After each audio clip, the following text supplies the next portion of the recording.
Hey gang, it's Will from Tested. And it's Norm from Tested. Norman Chan. There's a lot of PC hardware surrounding us. Yeah, are we building a PC? No, we've already built a PC. Oh. That happened a while ago. Okay. I built a new server for my house, and I wanted to talk to people about it because it's kind of an interesting thing. Yes. And I guess the first thing we should probably talk about is why? Why do you need a home server? You have a home server? I have a home server. I've had a home server for years.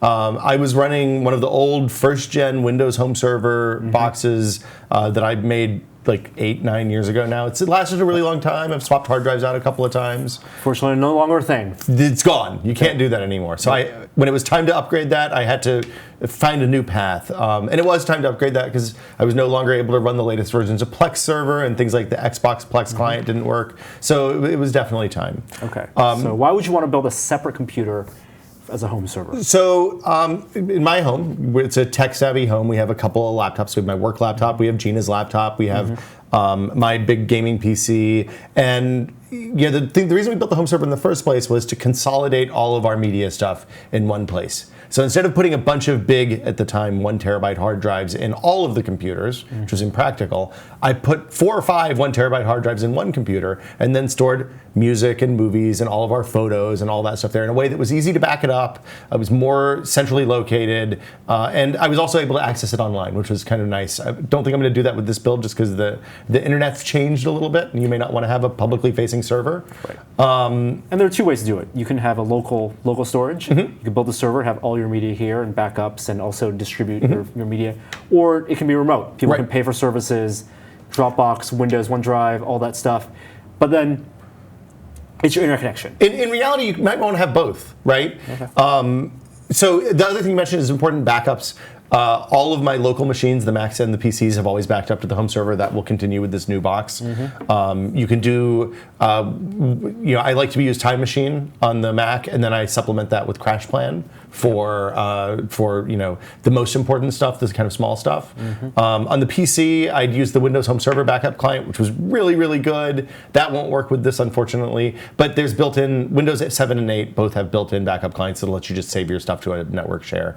Then that seems to work really well from initial testing. All right. So, let's see, back up all the PCs in your house, media consolidation, plus making that available everywhere. You can do transcoding real time, streaming to different devices. Yeah, exactly. We'll talk about Plex. Plex is a big part of this. And then you can also get kind of crazy and do personal cloud, like you can make personal cloud services. Like What does that mean? There is software that will let you mirror stuff that you save on your server up to, say, Amazon's S3, which is basically a bucket for data on the web. So then you'll have access to that everywhere. You probably don't want to do that for everything, but it's essentially what Crash Plan does or Backblaze or any of those services with a little bit of a friendlier shell. You're making your own backup service. You're making your own Dropbox. Exactly. Okay. Exactly. So with Windows Home Server not really being available, what is the software you chose? So I looked at a bunch of different stuff. There's a ton of like custom Linux distros. You can get Windows Server relatively inexpensively if you get the low end like work group version or whatever it's called. Didn't want to fool with that. I wanted something that was headless, ideally. So that means no video card, no monitor, or at least no monitor. You might have to have a video card for the motherboard to boot.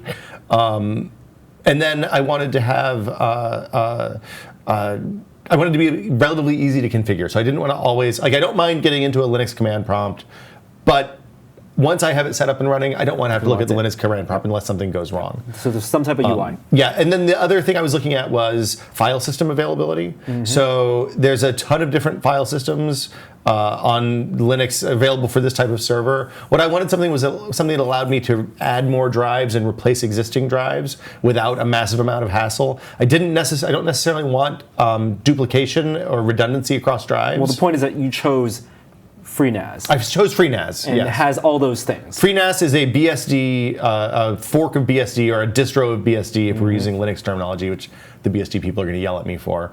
But it's a relatively lightweight console-based UI, and then once you get it installed and running, then you can access all the stuff that you need to change from a web interface, including the shell. You can also SSH into the machine, stuff like that if you want to. But it was a relatively easy setup, and it's neat because it's portable. So, meaning your install, once you have it set up, lives on a thumb drive that's not dangling. Actually on one of the hard drives. It's not on one of the hard drives. Right. You install it to this thumb drive. The thumb drive hangs out of the back of the PC. When you boot the machine, it copies the contents of the thumb drive into RAM, which is why you want to have a lot of RAM for this. And then runs the OS out of RAM, and it just looks at the hard drives as the data pool. Wow. So if I want to move, like if this motherboard dies, I'm not tied to the RAID controller on the motherboard. So like if you build a server on Linux, you use built-in hardware RAID, the hardware on the RAID on your motherboard, then you can, like if you need to switch to another motherboard at some point in the future, you might have problems with that.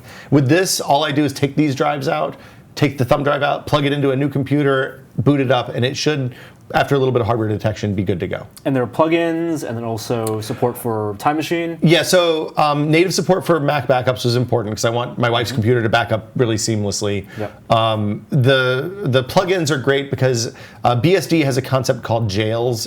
People have informed me that it's similar to chroot on Linux. I don't know what that means. Okay. But jails are basically... they're not exactly virtual machines, but they behave kind of like virtual machines.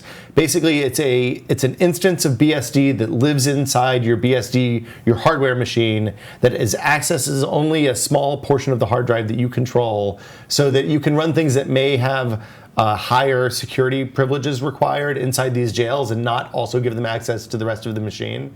It also makes it very easy to update and maintain them. So people maintain the several different jails, things like Plex and CrashPlan and Bacula and all these other services you might use.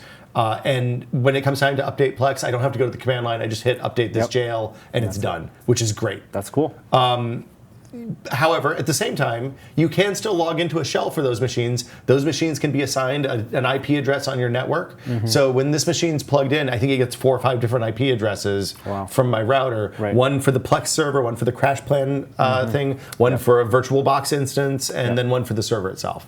That's cool. And those all show up as real clients on the network, which is really good. And it's all off that RAM, all off that USB. It all runs off of an 8 gig thumb drive, which is amazing. So the BSD jails are also, you can also build your own, which has afforded some interesting opportunities. One of the other things I wanted to do with this machine is move my DVD and Blu-ray transcoding off of a highly manual process, which involves, putting a disk into the drive, ripping the stuff that I want off of it using Make MKV, then taking that file and jamming it into Handbrake and tweaking a bunch of settings and all that stuff. I don't want to do that. You want to keep it mostly automated. I want to keep it mostly automated. Only thing you want to do is swap disks. And I want to select the stuff that I pull, because disks have tons of crap you don't. I don't want FBI warnings, right? Yes. And I don't need the Thai language streams or subtitles. So you select. So now I have it set up so that I select the things that I need in Make MKV, and then you copy that file, that big 25 gig file, across the network into a folder on the server. And the server has a virtual machine that's just always looking at that machine. It sucks it in, uses this guy named Don Melton wrote a series of Linux scripts and OS X scripts for automating Handbrake, but it's still not as automated as I want. This does the Andy McCurdy, former Whiskey Media engineer and friend of ours, helped me build a Linux VM that we'll show you guys how to do too.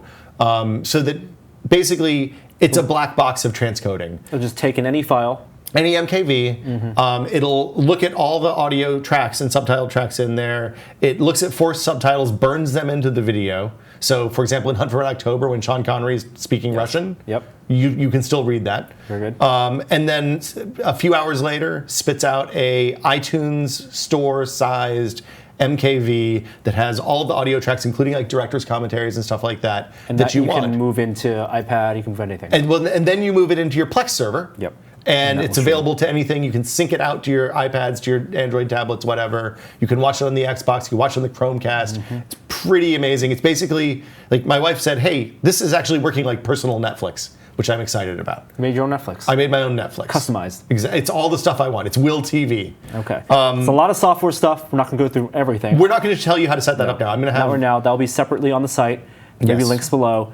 But we'll talk about the hardware, because building a box. Building the box is the first step. There's a lot of considerations here. There are two ways to go with this, right? Because I wanted to move the transcoding onto this box as well, I went really much bigger than you probably need to go. For a backup box. If you just want to run backups and serve files, and even if you just want to stream Plex. So components around here. So when we go through, what you start off with? Well, so the first thing I don't have a box for because I got a white box version, but I went CPU shopping, and I ended up going with the Haswell E hexa-core CPUs. Okay. We talked about the octa-core a few months ago. It's $1,000. You don't need you don't want to spend $1,000. It's not worth $1,000 for 2 extra cores. Yep. So I got the cheap octa-core, cheap hexa-core rather, which is I think $380 or $400, something like that. Okay. It's the i7-5820. i7-5820 exactly.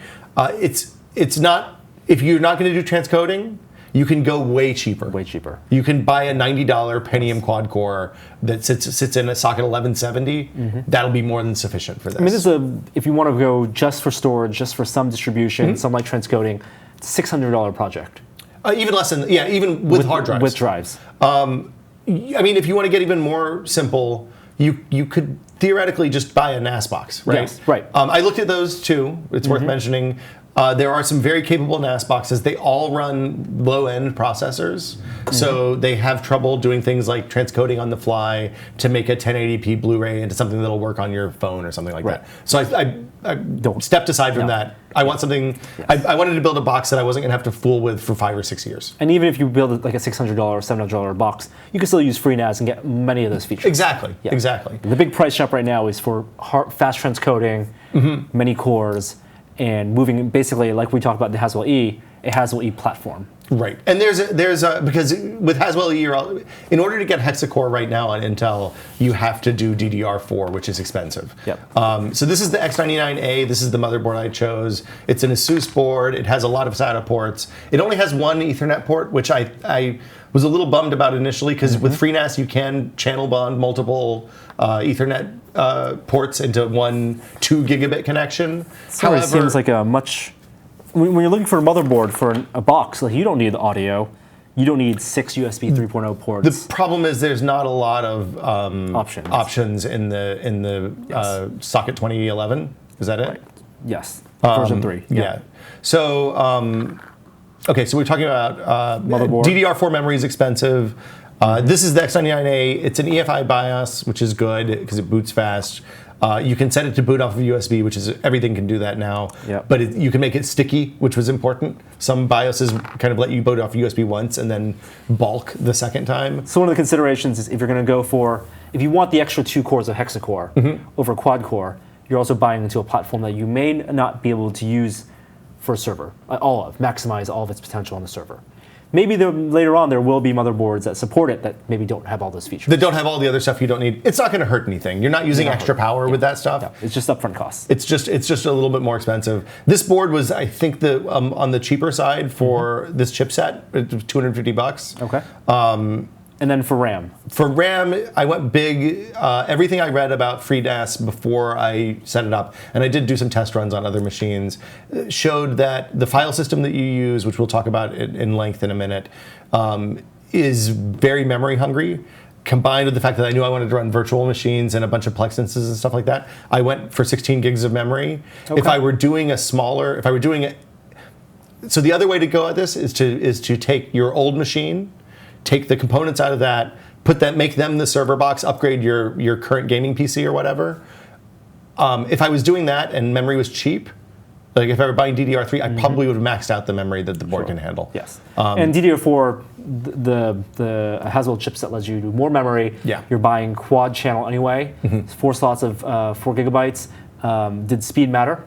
On the speed matters less on RAM than capacity. Okay, so if you're going to buy DDR4, buy a Crucial, don't buy Corsair. You don't need overclocking RAM. I bought the cheapest Crucial memory that they had that was DDR4 that was on the compatibility list for this motherboard. Cool. Let's see. Next up is the power supply. The power supply actually is important here. Very important. So this is the Corsair AX760. It's a 760 watt power supply, but it's platinum certified. What that means is it's very efficient. So very little of the extra heat gets run off as extra energy gets wasted as heat. Most of it just goes into the PC. When you're talking about a machine that you're going to leave running 24 hours a day, you probably want to maximize that at the temperatures involved. Yeah. So this is going to be a 5-year machine, then you want something that's going to last. I want something that's going to last. It was an expensive power supply. It was $160, I think.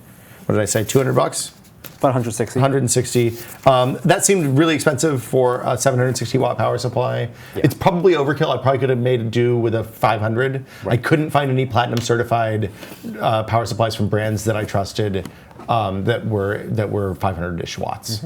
For cooling, could have gone with the air cooling. With the air cooling. Intel recommends water cooling for the Haswell E processors. Water cooling so this is a $60.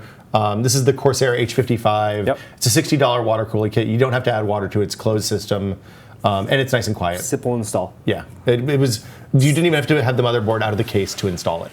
Very cool. The last thing, I think. Last thing, hard drives. Hard drives. Backblaze, a few weeks ago, over the last couple of weeks, has released a ton of data about the drives that they use for their backup arrays. Thousands and thousands of drives. Running nonstop over many years. Yeah. The failure rates, I was looking specifically at failure rates over 1 or more years on different drives that they have in place. There were some that were definitely bad. The 4 terabyte HGST drives, the NAS drives specifically, and I'll put the model number in the down below, had the lowest failure rate of any 4 terabyte drives. Okay. You can get as many of these as you want. I started with 1. If I wanted to do redundancy on my file system, I would have to do more, obviously. You add drives in pairs or triplets to get redundancy with ZFS. And redundancy, it's a copying just over. It works a lot like the Windows Home Server file system used to work, in that it's a block level duplication, I believe. So that means it works at the hard drive level rather than the file system level. So you can't say, okay, I want this part of the drive to be duplicated and this part of the drive to not be duplicated. Got it. Which, like, I'm not running a business here. I'm just storing my ripped Blu-rays and DVDs and photos. So rather than do duplication, I went with just a bunch of disks array and took that a 4 terabyte drive, then a couple of old 2 terabyte drives that I had from my old home server. And I did a big bunch of disks. Just a bunch of disks is what that's called when you put a bunch of them together. The data's striped across all of them. It means if one drive fails, everything goes away.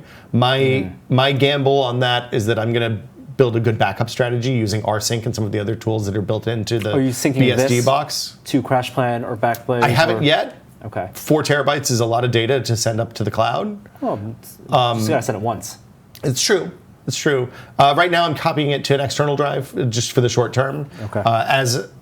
After I ordered 2 of those drives, only one of them came. One of them got lost. The goal was to have one that was the host drive and one that was the backup drive.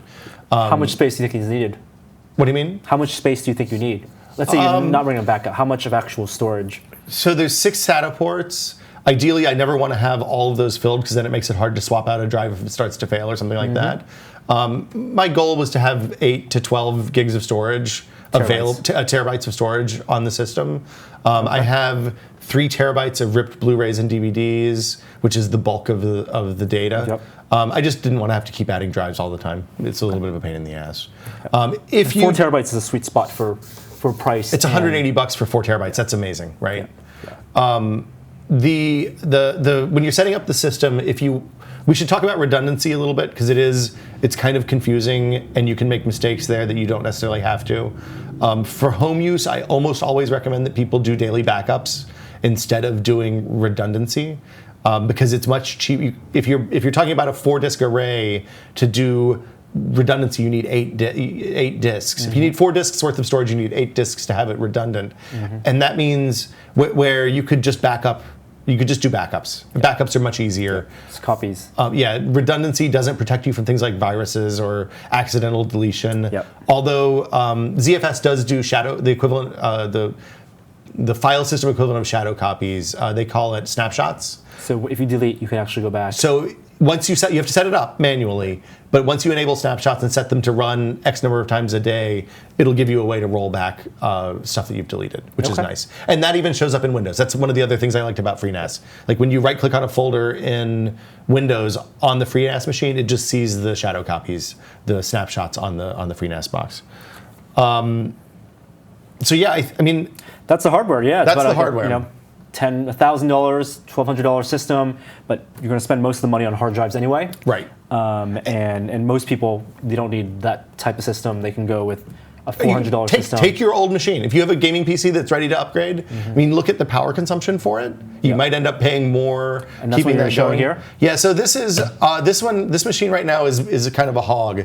It's drawing 81 watts. I haven't done any of the power optimization stuff in FreeNAS yet. I'll talk about that in the what gets optimized.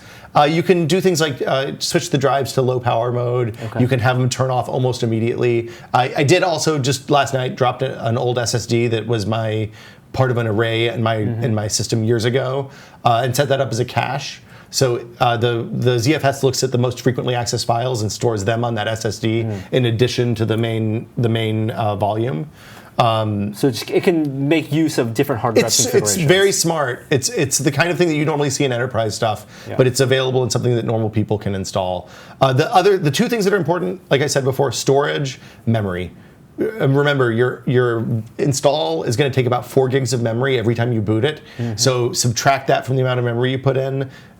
You want to have 12, 16 gigs of memory. Does it matter if that's a USB 3 key? It doesn't. It'll boot faster if it's USB 3. I don't know if BSD supports USB 3. Other thing that's important, have to use a wired connection. There's no support for wireless connections on a server, which makes sense. Yeah, I don't want to have a server on a wireless connection. Right. I mean, however, you can access it. You can access it over wireless.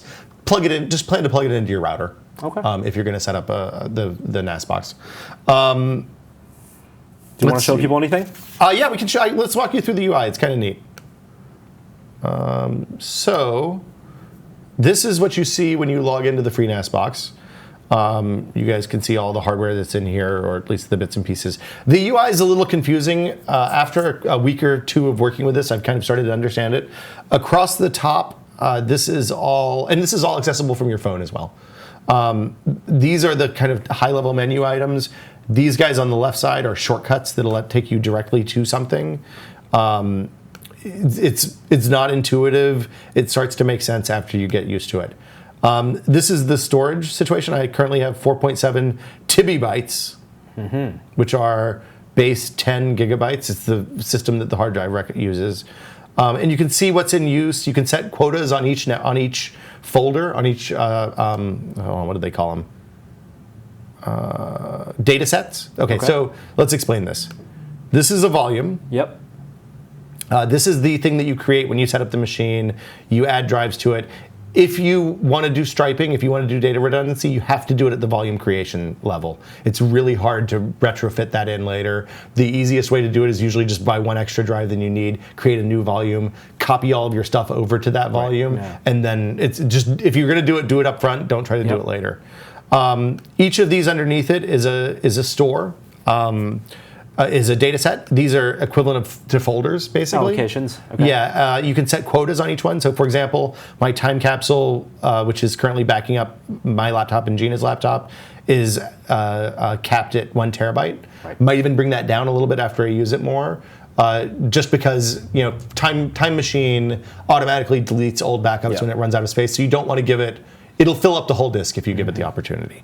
The jails are the FreeBSD jails. You can see I have 3 or 4 in here. There's a VirtualBox install, which is how I'm running the transcoding black box.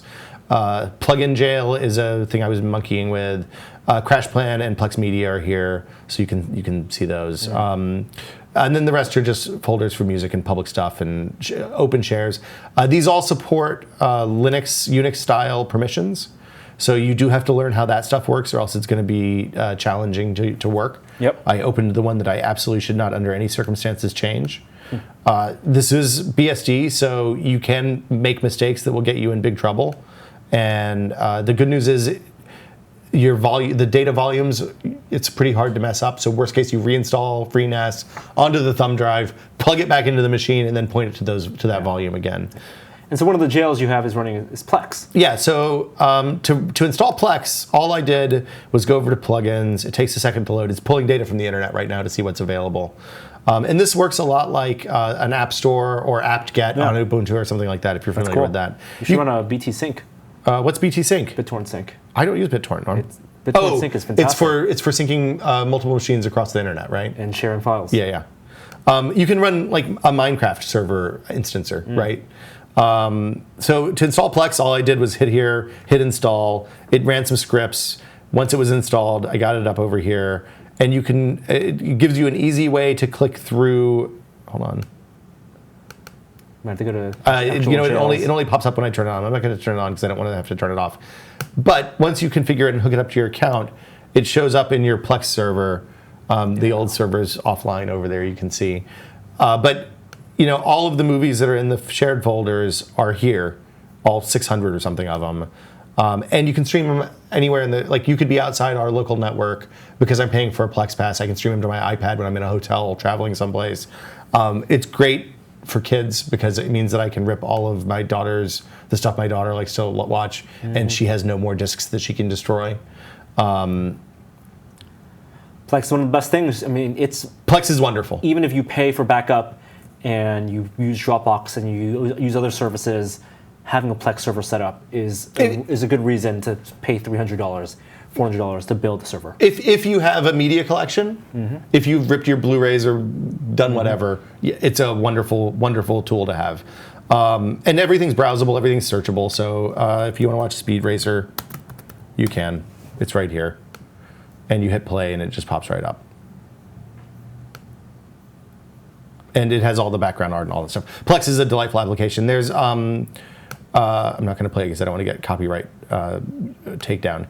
There's clients for Plex on iOS, Android, pretty much everything. Xbox 360, Xbox One, Roku, Amazon Fire TV. You can use the tablet clients with Chromecast. It's a super useful tool. And because I have a lot of power behind this machine, it can even if I have video files like these high resolution MKVs that my old devices can't support, it'll transcode on the fly and it's seamless. You don't notice anything. That's awesome. So let's see, FreeNAS. I would show you the ripping thing, but it's really boring. Basically, you have a folder on. Well, I can show you. You have a folder on your hard drive. Ripping is here. Oops. I don't have permission set up right on that. Anyway, there's a folder. It has an input folder and an output folder. You drag stuff into the input folder, come back a few hours later. When it's in the output folder, it's ready to watch, basically. Yep. Cool. So that's it. I mean, it's an overview. We did go in depth. I mean, we showed what you chose and why you chose it. But for people who want to build their own, there'll be more guides on tested with recommendations specifically on how to set your stuff up, what plugins you use. But right now, the things you should know is if you want to read up more on it right now, yes. FreeNAS, we should read up on. FreeNAS. I should have the installing portion up by the time we run this video. ZFS is what you've chosen. ZFS is the only choice for file systems on FreeNAS now. You used to be able to do UFS, which is a little lighter weight. Most of the guides that are available now reference UFS. If you're running a quad core or higher, you're not going to have a problem with ZFS. A lot of people say it's performance intensive. I turned off 3 of the cores in this machine, no problem. I haven't tested stuff like hyperthreading. It seems like BSD gets a little bit perplexed by hyperthreading, the 2 virtual cores out of 1 real core that Intel does on high-end CPUs. The hard drive configuration is super important up front. Buy as much RAM as you can afford, and then the rest of it is less important. So. Cool. If you set up your own home server at home, whether using FreeNAS or something else, let us know what you use and how you back up your stuff and how you distribute your media, and we'd be interested to know. That's it. We'll see you guys next time. Thanks for watching. Bye.